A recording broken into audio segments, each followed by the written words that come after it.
Hello and welcome to On the Couch with Steve, a podcast where we help you navigate the often complex world of buying, selling and renting here in Ipswich and the surrounding areas. I'm Steve Athanates. I'm the owner of NGU Real Estate here in Ipswich.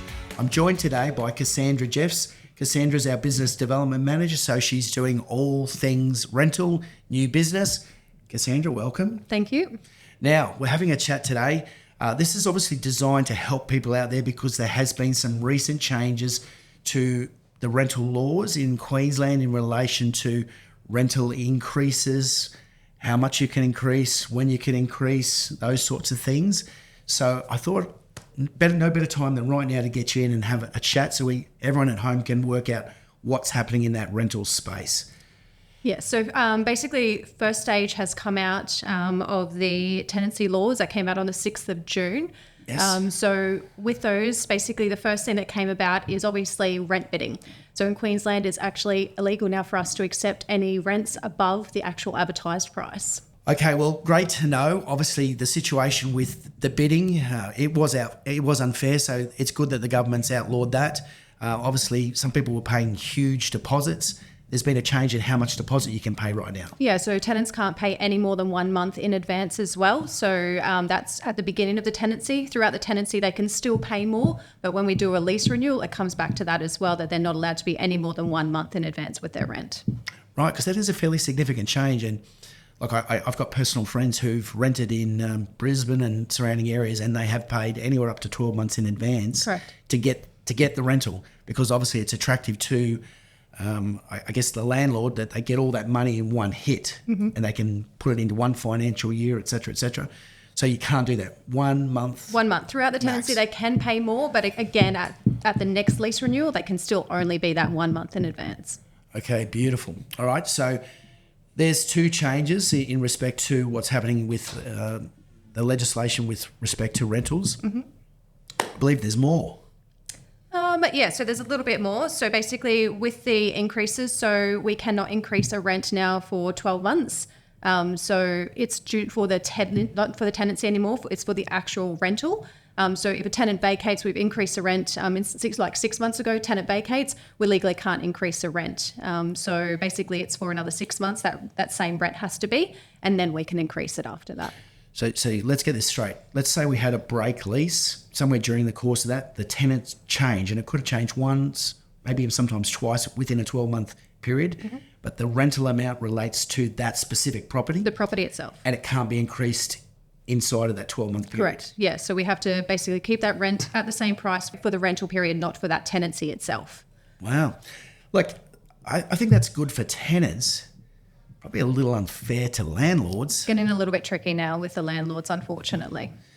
Yeah, look, and obviously we know we've got a housing crisis and there's a shortage of properties available. So there really isn't a shortage. What we're finding at the moment is there's actually still quite a fair few properties, but the affordability for tenants is obviously a little bit harder now. So because prices have increased so dramatically, we obviously work on a percentage. So it makes it a little bit trickier for tenants to be able to afford rental properties.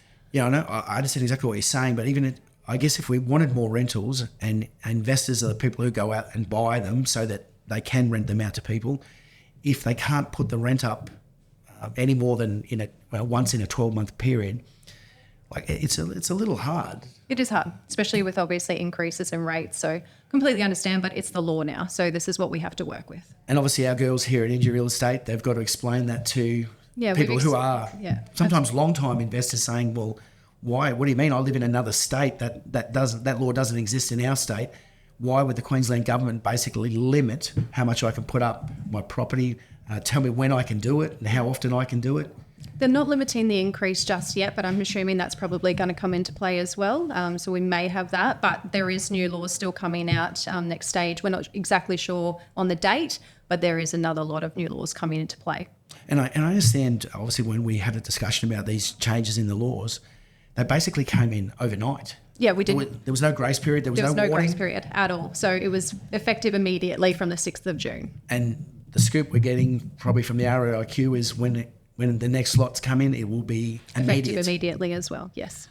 Okay, so for investors out there, it's definitely something you need to be aware of.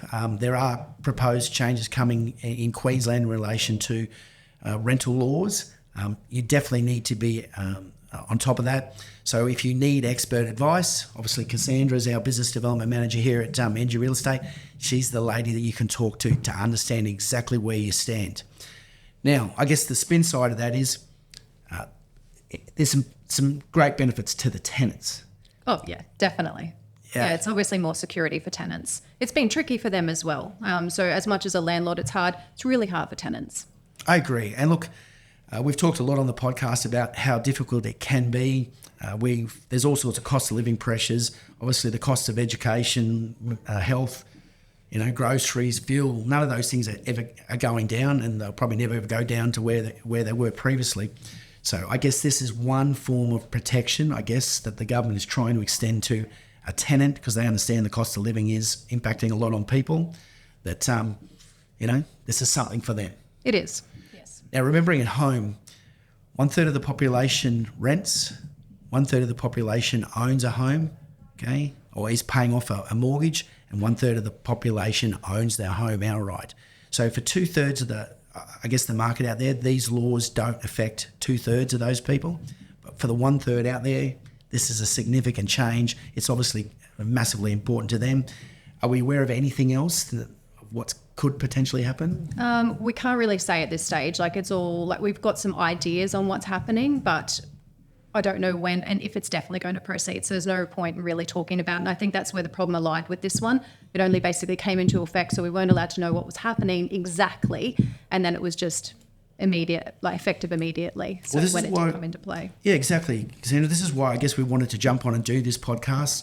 Obviously, we're coming towards the end of June. These changes came in basically 2 weeks ago. So we wanted to get out there and tell people about what's happening. So obviously, for landlords out there, if you need specific advice, reach out to Cassandra here at NGU Real Estate. She'd love to be able to talk to you, bring you up to speed on what the laws are, how they impact on you and your property. For any prospective tenants, obviously we manage about 700 properties here roughly.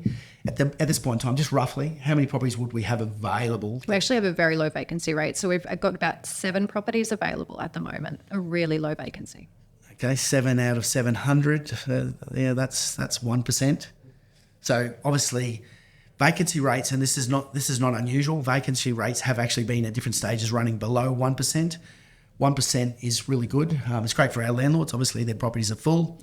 For tenants, not massive amounts of choice out there in terms of what you can get into.